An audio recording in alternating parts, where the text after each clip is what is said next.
steps into it. Pass is caught. Diggs! Sideline! Touchdown! Unbelievable! Pass is intercepted at the goal line by Malcolm Butler. Unreal. Touchdown! Kansas City! Damian Williams runs to immortality and will be remembered forever in the Chiefs' kingdom. Hello everybody and welcome in again to another Sunday evening here on KC Radio 97.7 FM for Talkin American Footy with me, Brent, Sternberg, and holy heck, what a week it has been in American football land, and what a 48 hours it's been as well. We have had complete and utter chaos today. For those that are keeping count, we've had the league MVP on Thursday contract COVID and be ruled out of the Thanksgiving game that has been rescheduled twice. We've had our third coach of the year sacked, and we've got a team that is going to be playing tomorrow with no recognised quarterback. It has been complete and utter madness in the NFL. We had a couple of weeks there where it was relatively quiet. We had some guys testing positive and some coaches and personnel that have had to isolate and sit out the games. But we've had our first game for a handful of weeks rescheduled. We've had a few games rescheduled, but not in that week coming up, that on that particular Sunday. And like I said, a team that's going to play tomorrow with no recognised quarterback. It's been absolute scenes in the NFL, and we're going to get to all of that, of course, on tonight's show, I should say, with Week 12. We are up to the Week 12 games happening tomorrow. It kicked off with Thanksgiving on Friday morning. But before we look ahead and try and wrap our heads around all of the chaos that's going on, as we head towards Week 12, we'll turn our attention, like we normally do in the first segment here, back to Week 11, which began all the way back on Friday a week ago with Thursday night football, and it was the Seattle Seahawks with a big win at home over the Arizona Cardinals. Seattle won that one 28-21.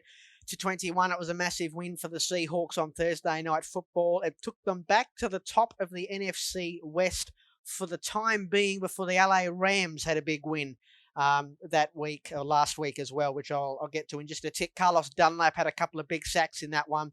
Seattle pass rusher, including the game sealer, and it sealed Seattle's 10th win on Thursday night football since 2010. They are 10-1 on Thursday night football now since 2010, and it was Russell Wilson's 93rd win as a starter, and he passes Peyton Manning for the most wins through the first 9 seasons for a quarterback. The Sunday games, Tennessee beat Baltimore in overtime.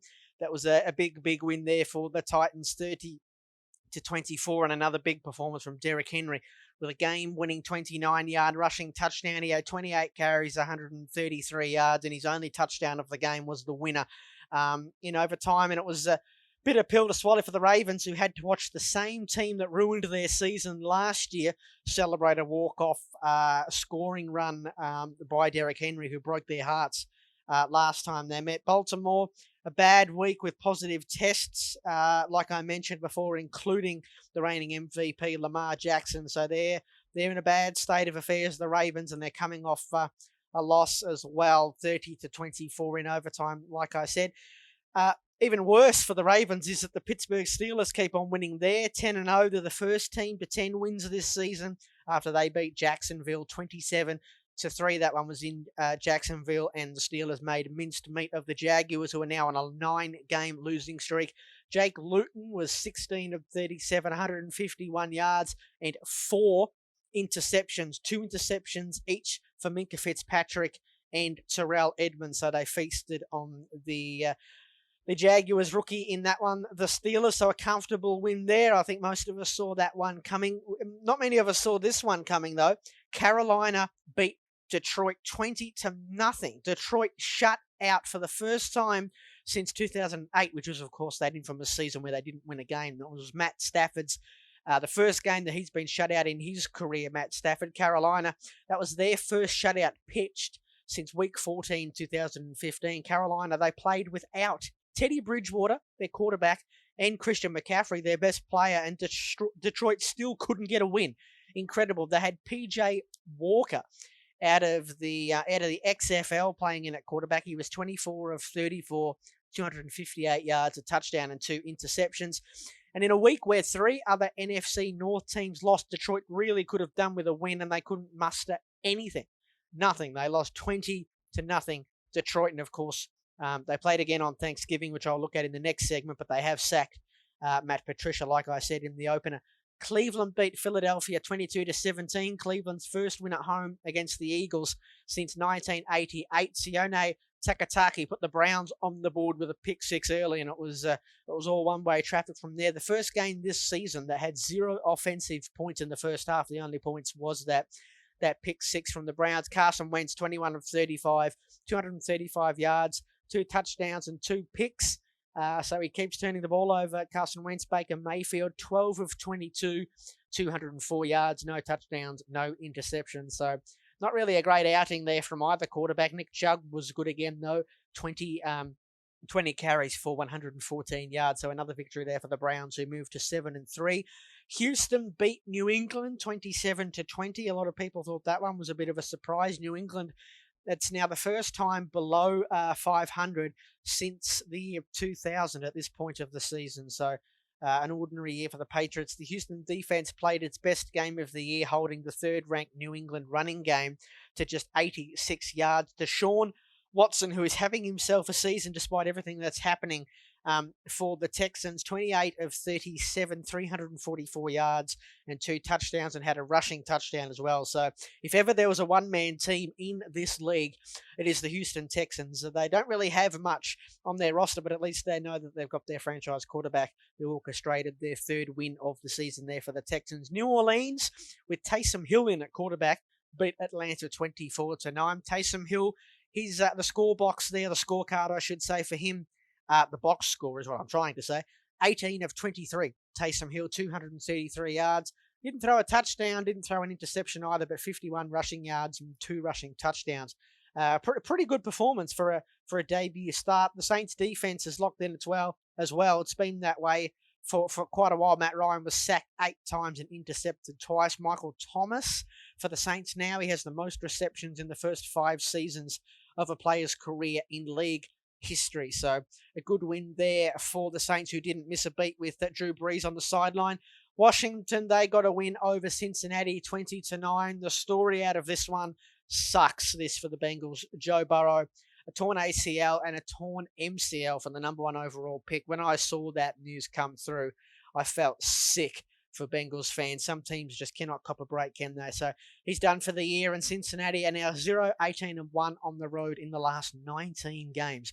Alex Smith, on the other hand, his incredible comeback continues. 17 of 25, 166 yards and a touchdown. And the football team are alive and kicking again in the division. In fact, they are atop the division after they won on Thanksgiving. This win, they went to 3-7, but they also won on Thanksgiving over the Cowboys, which took them to 4-7. The LA Chargers beat the New York Jets 34-28. Justin Herbert picked apart and overmatched Jets secondary for 366 yards and 3 touchdowns. Herbert did most of his damage with Keenan Allen, who set a franchise single-game record with 16 catches for 145 yards and a score. Herbert finally gets his second career win. And the New York Jets, although they were competitive again, they now plummet to 0-10. Denver, they had a surprise win at home over Miami. They won 20-13. I did say that this would be a danger game for Miami, and you can see why now. Denver, they had the hearts in mouths when Melvin Gordon had that goal line fumble, but Justin Simmons made an acrobatic interception in the end zone to save the day there. Drew Lock, 18 of 30, 270 yards, no touchdown, but did throw another interception. In Miami, they benched Tua in favour of Ryan Fitzpatrick late in that one, but they could not mount a comeback. Unfortunately, the Dolphins in that one, so they go down, and that loss, I think, snapped a 5-game winning streak for the Dolphins. So they lost in Denver.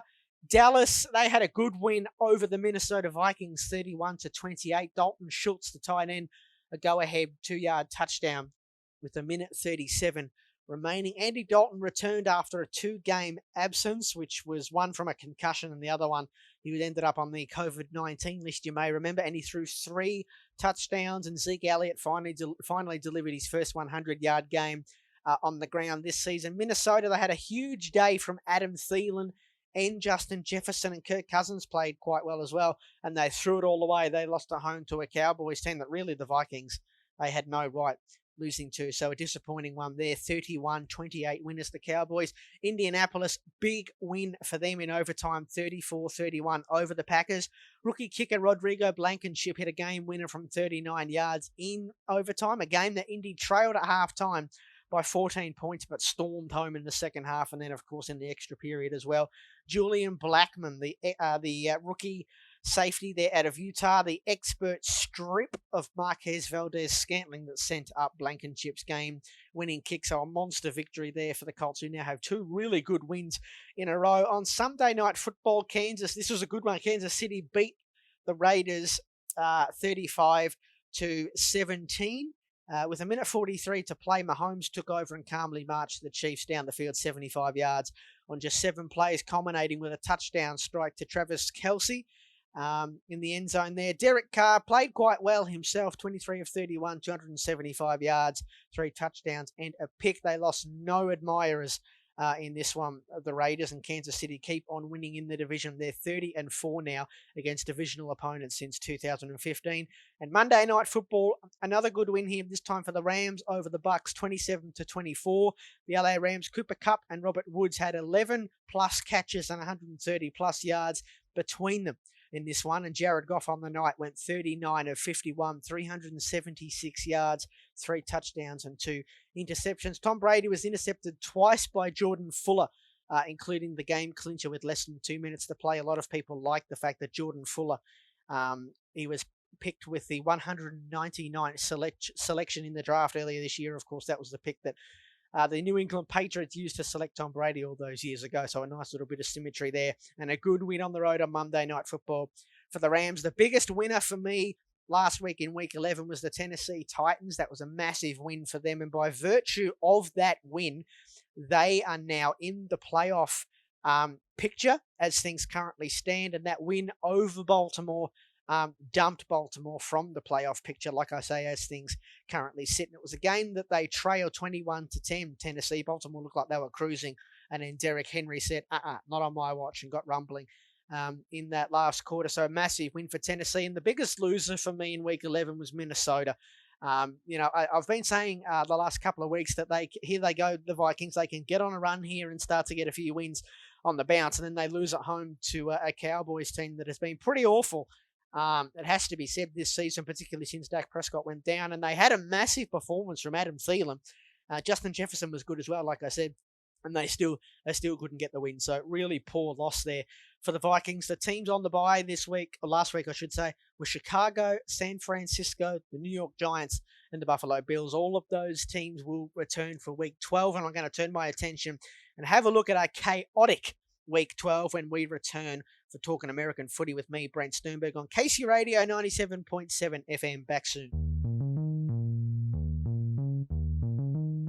Welcome back, everybody. You're listening to Talking American Footy with me, Brent Sternberg, on this Sunday night on KC Radio 97.7 FM. Before the break, we went through and had a look at all the results on last Sunday, or Week 11, in the NFL in the week just gone.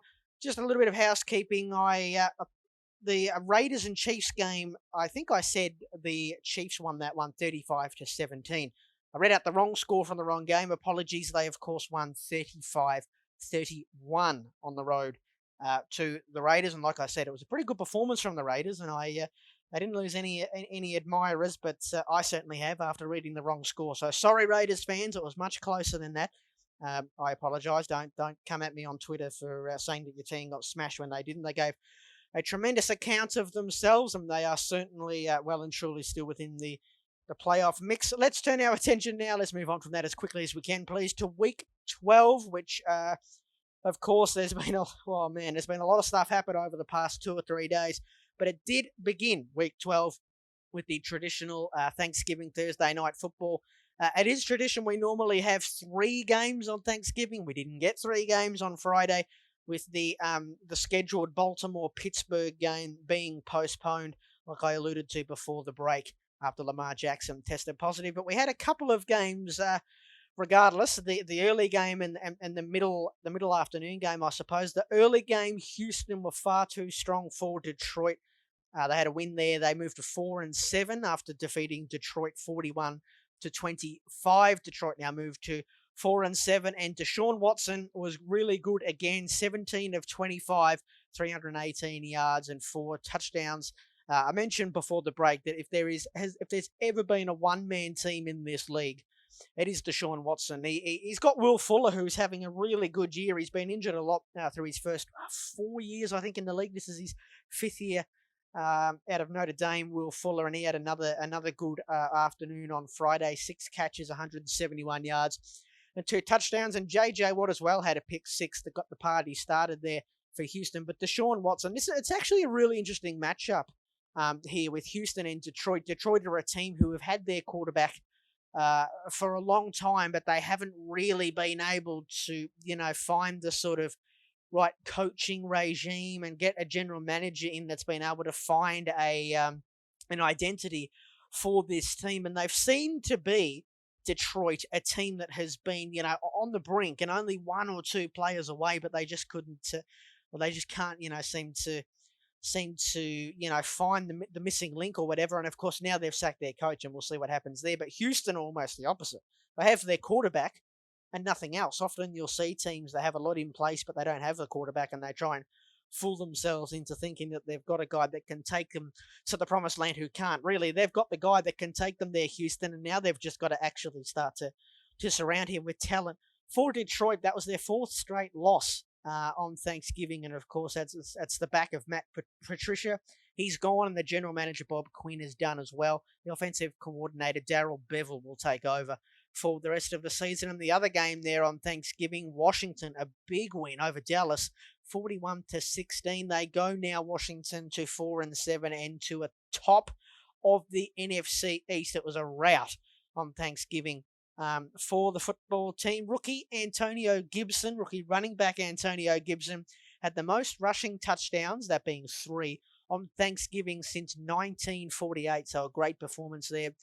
Dallas, hugely disappointing loss after a big win over Minnesota that I spoke about before the break, compounded by injuries to Cam Irving, who was filling in at left tackle for the injured Tyrone Smith. And now Cam Irving moves across and is playing okay. Now he's injured. And Zach Martin, who moved out to right tackle to fill in for the injured Lyle Collins, Zach Martin is now injured. So this has been a season for the Cowboys that has just been absolutely destroyed due to injuries. But, there's still only 1 game back in the division. So they're still in the division race, the Cowboys, despite a pretty poor loss to the Washington football team on Thanksgiving.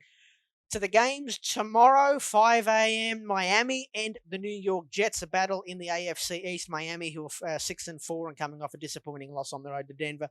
And the Jets, of course, 0-10. Miami, they've won 5 of their last 6 against the Jets.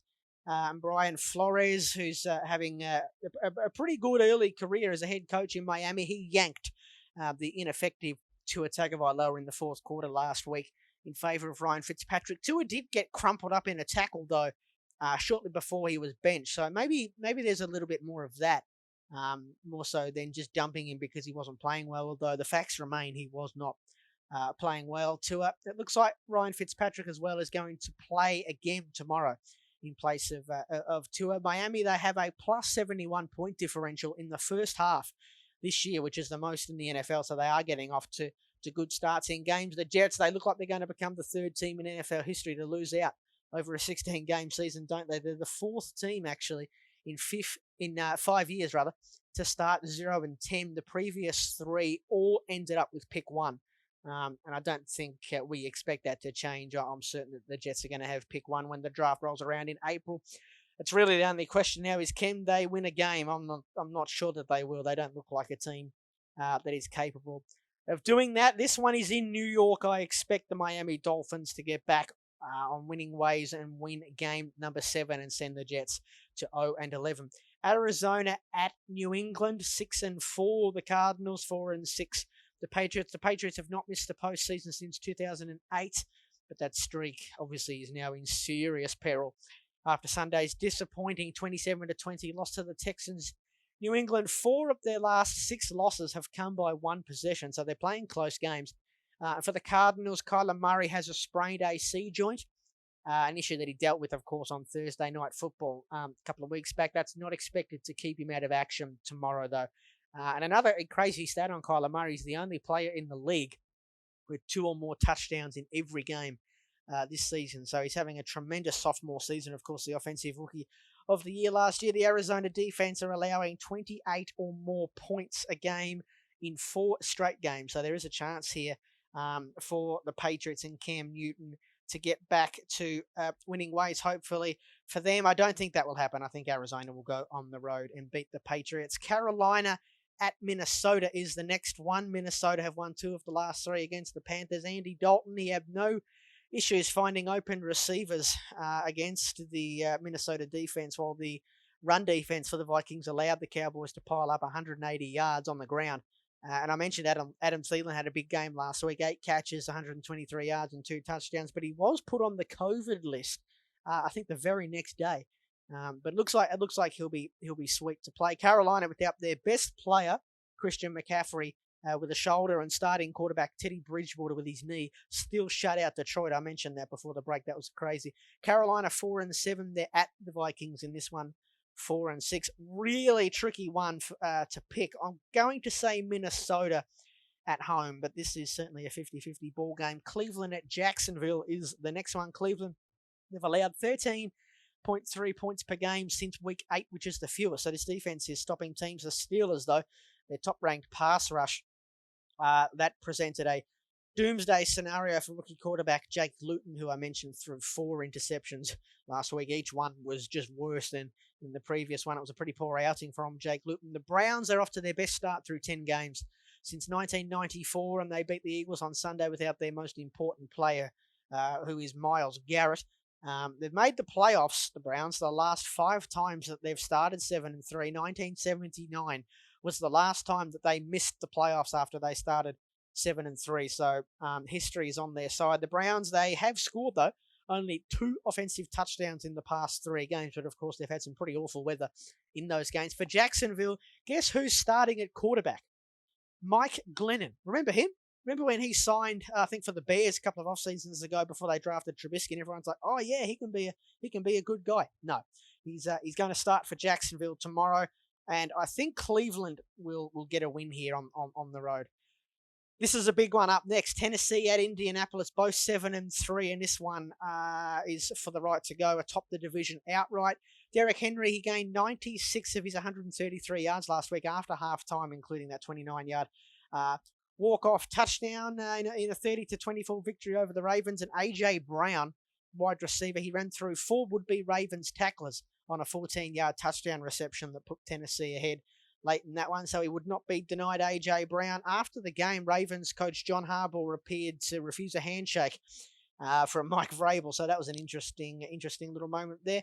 Phillip Rivers, on the other hand, he's on pace to be the first quarterback to be the starter for all 16 games and be sacked fewer than 15 times since Peyton Manning in 2009. So what a tremendous offensive line they have for the Colts. Indianapolis, a sweep of Tennessee on Sunday, and they'll be in excellent position for their first division title in 6 years. So that, I think, is the pick of the games in the early window tomorrow. And I think Indianapolis, who are coming off 2 big wins, one of them against Tennessee, will get another big win here against the Titans. The next one is the New York Giants at Cincinnati. The Giants are 0-5 against non-divisional opponents this season. They fired the offensive line coach after the utterance of a very naughty word and a physical altercation between Joe Judge and Mark Colombo, who was the offensive line coach there. So he's gone. New York, the Giants, they've had a 10-point lead or larger in each of the last 6 games. 3 of those they have won. And Cincinnati, man, some teams, like I alluded to, they never seem to catch a break. And it's horrible to see the franchise guy go down there in Joe Burrow. That you may not like the Bengals, you may not like Joe Burrow, but that is just, you don't want to be seeing these young guys go down to injury. So that's just absolute crap luck for the Bengals. Joe Burrow, he had the most completions by a rookie quarterback since 1970 before going down. So I'm already looking forward to seeing Joe Burrow get back bigger and stronger and better next season for the Bengals. In this one, I think the Giants might win on the road. That's a tough one to call as well. That's a 50-50 between two pretty ordinary teams, although the Giants are starting to come along. The LA Chargers at the Buffalo Bills is the next one, 3-7. The Chargers and the reverse for the Bills, 7-3. For Buffalo, Justin Herbert, he picked apart an overmatched Jets secondary for 366 yards and 3 touchdowns, like I mentioned before the break, becoming the first rookie in NFL history to have 5 games with at least 3 scoring passes. Keenan Allen and Stephon Diggs in this one. It's a matchup of 2 pretty good wide receivers, 1 and 2, in fact, for receptions this season. The Chargers defense got the necessary stop to close out the win after letting the Jets back into it last week. And good news as well for the Chargers, Austin Eckler is back, so he will play again tomorrow. The Bills coming off the bye at 7-3 and in good position with all their division rivals losing last Sunday. The Chargers, though, they've won 4 straight against the Bills, so take that for what it's worth. And the final game in the early time slot is the Raiders at the Atlanta Falcons. The Raiders punted just twice all night last week against the Chiefs, and Carr's scoring connection with Jason Witten, he put the Raiders up with less than 2 minutes to play, and they couldn't hang on, unfortunately. Although the Raiders, they have proved over 2 games that they aren't afraid of the defending champions, Kansas City, and this is a rivalry that is alive and well again. Derek Carr's one of just 3 quarterbacks this season to rank top 5 in both completion percentage and passer rating. The other 2 are Drew Brees and Russell Wilson, so he's having a tremendous season, Derek Carr. Atlanta, they were averaging 30 points a game until they put up only 9 last week against the New Orleans Saints. The Raiders, 4-1 on the road this season, 2-3 only at home. I really liking what the Raiders are doing. I think they're going to go in and beat Atlanta and go to 7-4 and continue their playoff push. Okie dokie, that is the early window. Let's take a break, and when we come back, we'll have a look at the mid-afternoon games for week 12 when we return on Talkin American Footy with me, Brent Sternberg. You're listening to KC Radio 97.7 FM. Back soon. Welcome back, everybody. You're listening to Talkin American Footy with me, Brent Sternberg, on this Sunday night on KC Radio 97.7 FM. And we're going through and having a look at all the games for week 12 tomorrow morning, and then, of course, Tuesday morning as well, Monday Night Football. And we will have Tuesday Night Football for the second time this year on Wednesday morning with one of the games that was supposed to be scheduled for Thanksgiving, which has been postponed a couple of times, rescheduled a couple of times, and it's found a place on Tuesday Night Football. But as we sit here on Sunday night, I have to be honest, as we continue to have more positive tests from the Baltimore organization and now a few with Pittsburgh as well today, I don't know. I'm half suspecting we may have our first game that is cancelled, or perhaps more likely moved to the back end of the season, and we maybe create a week 18 for ourselves where we can throw in a bunch of games that we've missed during the season. But we'll get to the mid-afternoon games before the break. We had a look at all of the early afternoon games, the 5 a.m. Slate of games, of which there's a couple of really, really good ones, really big ones, in fact. But we'll move now to 8:05, which is the first game up here in the mid-afternoon time slot, and it's San Francisco at the LA Rams. The LA Rams, who are 7-3, the Niners, who on the road to that new stadium there in LA at 4-6. The Rams defense led the way for Sean McVay's team last week against Tampa Bay. Brady never looked comfortable in the pocket, was intercepted twice, like I said earlier, by Jordan Fuller, the rookie out of Ohio State, including the game clincher with less than 2 minutes to play. The win on Monday Night Football catapulted the Rams to the top of the NFC West Division, where they currently sit, and also into the second seed in the NFC as well. I think they were the seed number 7. And then with that win, they've leapfrogged a handful of teams, admittedly, who are on the same record. And yeah, by virtue of a whole different sort of raft of tiebreakers, they've jumped into the second seed. So having a good year, the Rams, and a lot of people have been a little bit surprised by them. And if you are a fan of the LA Rams and you would like to see them play in another Super Bowl, I have a stat for you. The LA Rams, this is the 3rd time in the Super Bowl era that they have had a 90-plus passer rating, Jared Goff, of course, and allowed fewer then 20 points per game through 10 games. The last 2 times they've done that, the team made the Super Bowl. So perhaps a little omen there for LA Rams fans who are in the midst of a really good season. San Francisco, in the meantime, they're coming off the bye, bottom of the division at 4-6. Who would have seen that coming into the season? And there's been some crazy news come out today as well. News that the San Francisco 49ers might have to play out the season outside of the Levi Stadium there, after the Santa Clara County banned outdoor activities, recreational outdoor activities. So it looks like they're going to have to, the poor old Niners, as if their season wasn't bad enough, they're going to have to play out the year and practice, of course, at different facilities that fall outside of the Santa Clara area, and of course, obviously, then fall out of that jurisdiction. So pretty ordinary news for the Niners earlier today. Kyle Shanahan, during the week on Jimmy Garoppolo, he said, I expect Jimmy to be our starter next year. I expect him to come and play with us this year. So we've had a chat a couple of times on this program about what they should do or what they will do with Jimmy Garoppolo, the Niners. He's got the support of the coach, which of course is sometimes a bit of a death sentence, isn't it? In this sport, San Francisco, they have won 3 straight against the LA Rams. I think that will be snapped tomorrow morning. I think the LA Rams, who are playing some good football, will beat San Francisco, and I don't expect that one to be particularly close. Although, you know what I say about division games, you can never quite tell, and never trust division games. This next one is New Orleans at the Denver Broncos, the current number 1 seed in the NFC. The Saints 8-2 at the Broncos. 4-6, and Denver are without a quarterback this week. They are the team who will not have a recognized quarterback play. No one available after Jeff Driscoll tested positive during the week, and what that means is all the other guys in that quarterback room, so the starter, the normal starter, Drew Lock, and then a couple of the backups, Blake Bortles and Brett Rippon, they have all been deemed to, of course, be close contacts, so none of them can play. None of them are allowed to suit up and play. So it looks like they're going to have Kendall Hinton, who was an undrafted guy from the draft just gone. He's a wide receiver. They got him from, where did they get him? I had some notes here. Wake Forest, I think. Drafted out of Wake Forest. He was a backup quarterback at Wake Forest. He was a quarterback in high school for Southern Durham High School in Durham, North Carolina, and it looks like he's the emergency quarterback, and this is absolutely a break glass in case of emergency situation for the Denver Broncos. They also have Royce Freeman, the running back, who may get snaps as well, but I suspect you're going to see a whole lot of Wildcat looks on offense for the Broncos. I honestly, in my time watching the NFL, I cannot remember a game where a team has gone into it with no quarterbacks to pick from.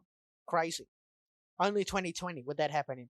Safety Justin Simmons made the acrobatic interception in the end zone to seal the victory last week. 4 interceptions for Justin Simmons, who of course is playing on the franchise tag and having a terrific season. The Denver defense, which confused, bruised, and battered Tua Tagovailoa to the point where he was benched last week. The Denver offense, 23 giveaways this season, which is the most in the league. Last year they had 16, which was the 6th fewer. So it'll be interesting to see how that changes tomorrow with no quarterback. I wonder if that will go up or down, given the fact that you've got a guy who hasn't played, the position, likely Kendall Hinton, the likely starter, hasn't played quarterback since high school in 2015. So we'll see how they go there on offense. New Orleans, meanwhile, allowed 30 points per game in the first 5 weeks, but they've allowed just 14.4 points per game in the last 5 weeks, which is the fewer. So that's a defense. New Orleans, that's really starting to round into a terrific group. Taysom Hill will start again at quarterback after really playing quite well. Didn't put up huge numbers as a passer, but he ran around and did a whole bunch of crazy stuff, which we thought he might. So they didn't miss a beat last week against the Falcons. New Orleans with Taysom Hill. Let's see how they go on the road to Denver, who won't have a quarterback. That's interesting. One team with no quarterback and one team with Taysom Hill at quarterback. Crazy, crazy stuff. At 8:25, this is going to be a beauty. Patrick Mahomes v. Tom Brady, Kansas City, the 9-1 Kansas City Chiefs will go on the road into Tampa Bay to play the 7-4 Buccaneers. The win last week for the Chiefs all but locks up another AFC West title, and they now turn their attention to trying to run down the undefeated Pittsburgh Steelers, who currently have a hold on the number 1 seed. Kansas City, they've allowed 20 points or fewer in 7 games this season. So a lot of people look at Kansas City and they think, oh, they don't really have that great of a defense. It's a defense that is bending, and bending a lot, actually, but not breaking, which is really all you need when you have Patrick Mahomes on the other side of the ball. Loss versus the LA Rams last week drops the Tampa Bay Buccaneers to 1-3 in primetime games this season. So all of their bad losses have come when the whole world's been watching. And for Tampa Bay, it starts with Tom Brady, who threw 2 bad interceptions and was generally not as precise as you would expect the future Hall of Famer to be. He's 0-9 and 3 interceptions on deep passes, that is passes of 20 or more air yards in the last 4 games, according to Next Gen Stats. So he's been struggling in the last few weeks, has Tom Brady and Bruce Arians' spread them out offense. It'll be interesting to see how that develops throughout or down the stretch this season with a team that has their sights set on a Super Bowl run. I expect Kansas City to go into Tampa Bay and win this game, although this is an opportunity for Tampa Bay to get a landmark win on their schedule, but I cannot see it happening, to be honest. They've got a really good defense, Tampa Bay, but teams with good defenses, that doesn't matter. Good defenses don't shut down Patrick Mahomes. You almost have to hope that he just has a horrible game, and he never does. So I think he'll play really well. My tip for the MVP through 11 weeks, Patrick Mahomes, I think he'll lead the Kansas City Chiefs to 10-1, and Tampa Bay will fall to 7-5. That's my prediction. Anyway, Sunday night football, the oldest rivalry in the league. Chicago at Green Bay, the Bears, who are 5-5, and the Packers 7-3. Green Bay took a 14-point lead into halftime against the Colts, and then they watched it slip away in an avalanche of unforced errors in the second half. The worst of them was Marquez Valdez-Scantling's overtime fumble that set up the Colts' game-winning field goal. Tackling on defense was poor from the Packers, and on offense, I should say, that piled up 28 points by halftime, was completely shut down in the second half, managing just a single field goal, which was the field goal late in the game to force overtime in the final seconds of regulation. In fact, Green Bay, they are yet to beat the team that entered their contest with them with a winning record. So they're a little bit of flat track bullies, perhaps, Green Bay. For the Bears, Mitch Trubisky is back. I didn't think it'd be too long before he's back, and he's back under center, likely playing out the season and the rest of his days in Chicago after being selected 2nd overall. The Bears' longest rush in the last 2 games is an 11-yard rush by Markevius Mingo. Now, you might be thinking, hang on, Markevius Mingo's a linebacker. That's right, their longest rush in the last 2 weeks has come on a fake punt of 11 yards from a linebacker. That's how well their offense is going. Green Bay 17-4 against Chicago since 2010, including playoffs. I think that's going to be 18-4. This one is at the frozen tundra at Lambeau Field, and I think the Packers are on their way to another big win. Monday Night Football, Seattle at Philadelphia. Philly are at home again.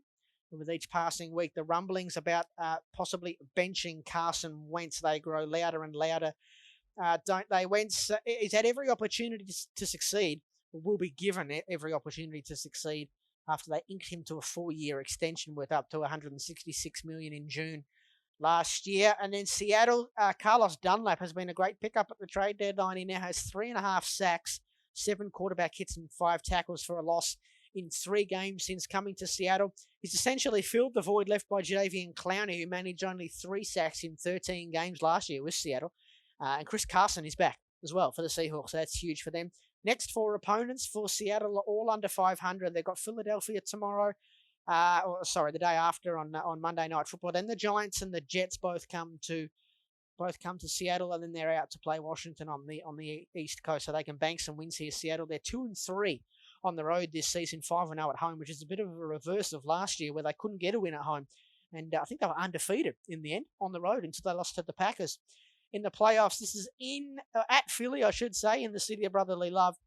I can't see Philly winning this one. I think Seattle and their defense that is starting to get a little bit better and a little bit better every week will have Another win here on prime time. And then Tuesday night football, Baltimore at Pittsburgh. Man, there's been a lot happen with this game.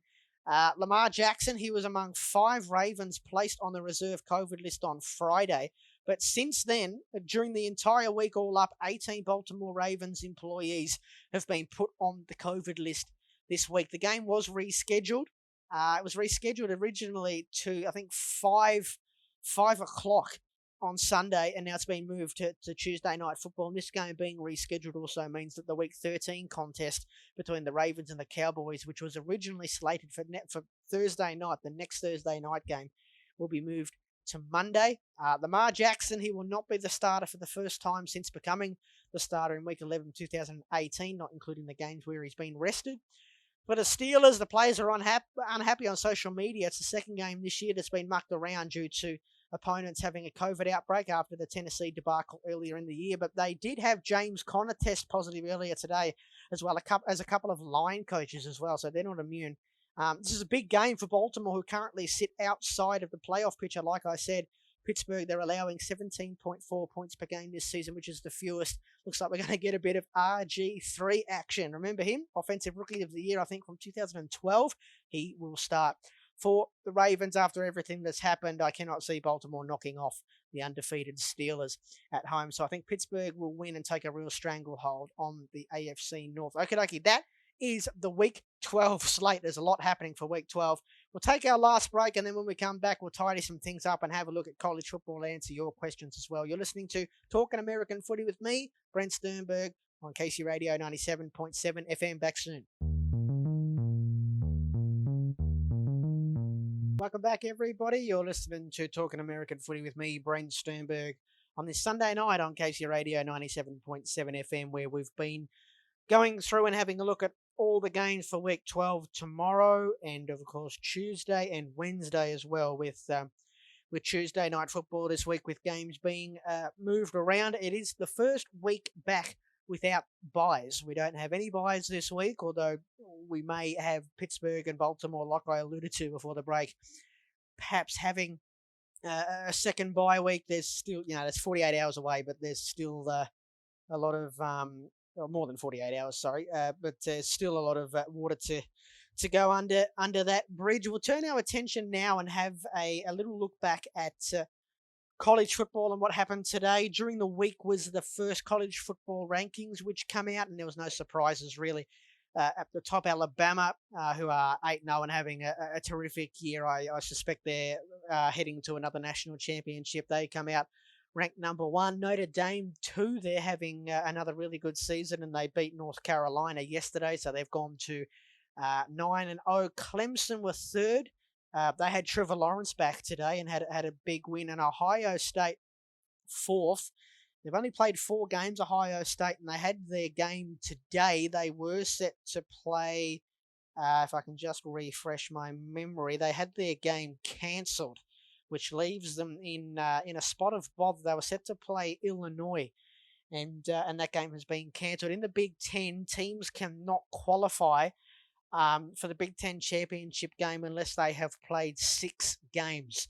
And the other, I guess, little, I suppose, fine print to that is that if everybody has games cancelled and the league-wide average games played is 6 games, then they'll come back into calculation. So that's a game that's been cancelled for Ohio State, who are ranked 4 in the nation, like I said.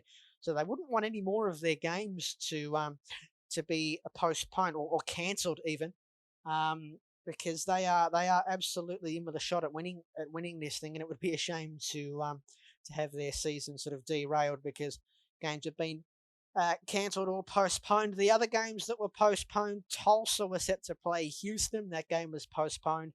Wisconsin and Minnesota was flat out cancelled, so another Big Ten game there cancelled.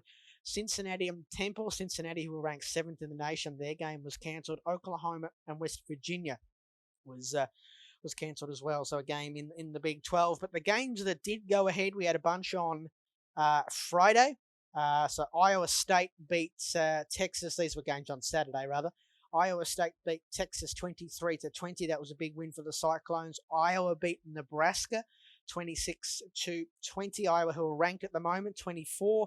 Notre Dame, like I said, had another big win. They were too good for North Carolina, 31-17. Second-ranked team in the nation, of course. Notre Dame. Oregon State in an upset win there in driving rain over Oregon, who were ranked 15th. I suspect they may take a little bit of a hit there. The Ducks 41-38 winners were Oregon State. Florida beat Kentucky 34-10, and they have a tight end by the name of Kyle Pitts, who I had in my top 10 mock draft a few weeks ago, who was having just an outstanding season, and he looks like he's going to be a first-round pick for sure. Tight end Kyle Pitts there at Florida, good win for the Gators. Indiana, they were back. I think they had their game last week postponed or cancelled even. They beat Maryland 27-11, so Indiana are currently ranked 12.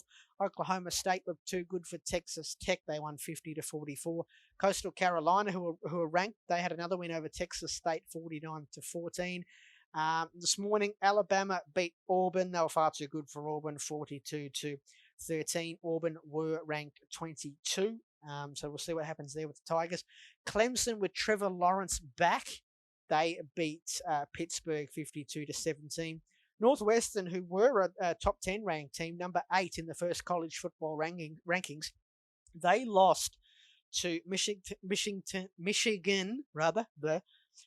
State 29-20, and Michigan State were unranked. So I do think the Wildcats might take a tumble when we have the next rankings come out on Wednesday. Texas A&M, who are ranked number 5 in the nation, they beat LSU 20-7, and Georgia were too good for South Carolina 45-16. So that is the state of affairs in college football, with the second college football rankings set to come out on Wednesday morning. 3 of the top 4 teams for the first rankings last week played and had good wins, and you've got Ohio State who didn't play and in fact had their game cancelled. So it'll be interesting to see, with a couple of teams just outside like Texas A&M and Florida, Georgia, who are down a little bit further, who all won.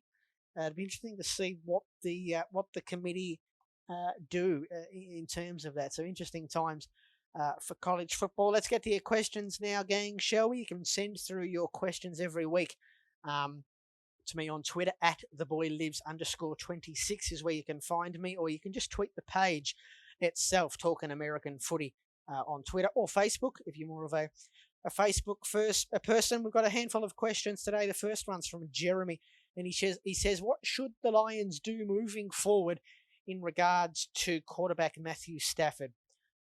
Well, that's an interesting one now. Moving forward, of course, with a new coach. They'll have a new coach next year, Detroit, and they'll have a new GM as well, with Bob Quinn out the door. I spoke about this a little bit earlier in the program, but I feel like Detroit for a few years have been a team on the cusp. You know, they've had Matt Stafford, who is a good enough quarterback. They've had some okay skill position guys. And I feel like for a long time, they have been a team that are just, one draft class away, 1 or 2 impact rookies away from really being a genuine playoff contender in this division. Of course, the NFC is always competitive, but they just seem to not be able to get out of their own way. As for Matt Stafford, I like Matt Stafford. I think he is a top 10 or borderline top 10 quarterback, and I think if the Lions decide, and they're going to end up with a pretty early pick, they're probably going to end up with a top 5 pick. I suspect if they don't win too many games from here on out, which I don't think they will, I suspect that they may take a quarterback and move on. I think it depends what pick they have, and it depends who's interested in getting Matt Stafford. I think there's a lot of teams that are sort of they have reasonable rosters, but maybe don't have a good quarterback. I think Matt Stafford would be an upgrade for some teams, and they've been a team for so long, Detroit, where you don't really know going into each season what they're going to do. They're sometimes a little bit of a dark horse team. Sometimes people go into a season with high hopes of Detroit. Like I know I picked Detroit to win the division this year. And so did some people. They picked them to be the team to go from worst to first in that division. I think at least if they trade Matthew Stafford and they really start again, at least you then know where they sit. you're going through a rebuild. And, of course, you're going to have a new coach and a new GM who, of course, didn't draft Matt Stafford, who's been there for over 10 years now. And I think he's only, 32, 33? So, he still has enough time, I think, for a team that perhaps on the cusp of being in contention, but maybe they want an upgrade at the game's most important position. I think Matt Stafford could be a good option. If I were Detroit, I would trade him. I like Matt Stafford, and like I say, I still think that if they can just get a couple of things right, then you can see them improve really quickly. I don't think they're your typical sort of bottoming out sort of team like sort of Miami have been, like the Jets are, like the Cleveland were for a long time. The Cleveland Browns were, I should say, for a long time. But I think it'll be like ripping the Band-Aid off. If they get rid of Matt Stafford, then at least we know where we sit and we can maybe leave Detroit for a little while and let them pick themselves up.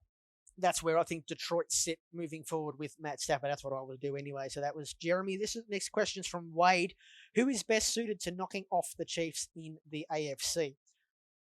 Well, I mean, obviously, they and Pittsburgh are the two best teams in terms of records. Steelers 10-1, of course, and the Chiefs are 10-0, sorry, and the Chiefs 9-1.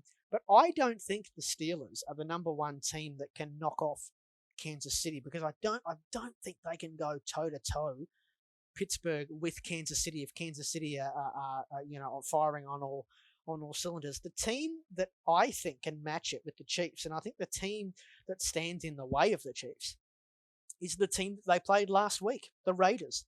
And if you think about it, they're division opponents. They know each other very well. They beat the Raiders the first time they played in comprehensively. I think it was like 42-30. Only 12 points, but that's a pretty substantial win. And they are a team, the Raiders, that can put up points, and you need to be able to put up points to beat the Chiefs. I've said this a couple of times on the program, and I think that I don't think you can undersell the fact that they play in the same division and they know each other really well.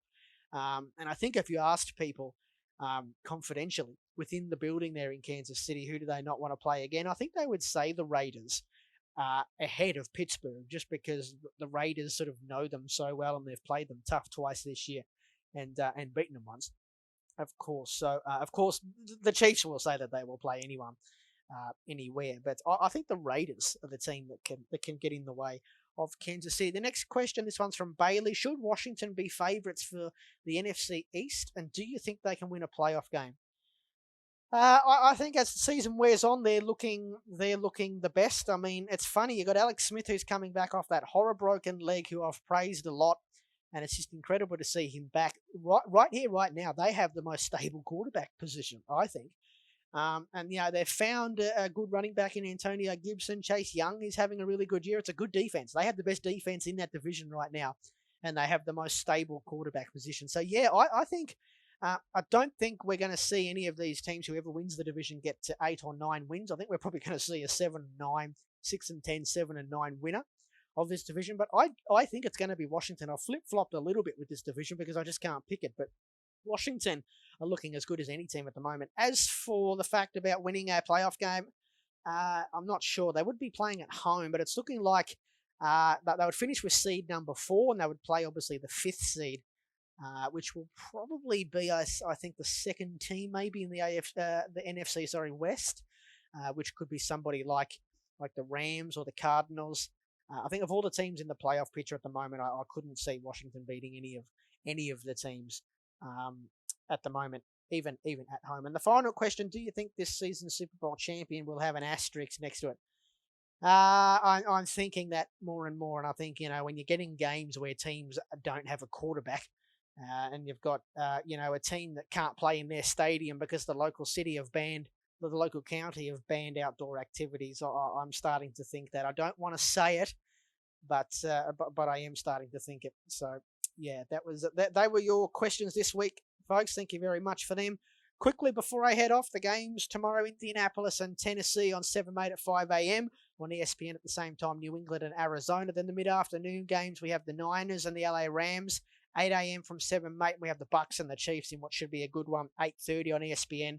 And then, of course, Sunday Night Football, the Packers and the Bears is on ESPN. The Eagles and the Seahawks on Monday night is also on ESPN. And then, of course, the Ravens and the Steelers. The fans have had to wait a while to see that one, but that will be on Wednesday morning. So we look forward to that. I hope you enjoy the action tomorrow, guys, and over the next couple of days, and enjoy the NFL while we still have it, because we don't know what's going to happen. But whatever does happen this week, we'll be back next Sunday night from 10 p.m. to talk about it on Talkin American Footy with me, Brent Sternberg, on KC Radio 97.7 FM. I'll see you then, gang. Bye-bye.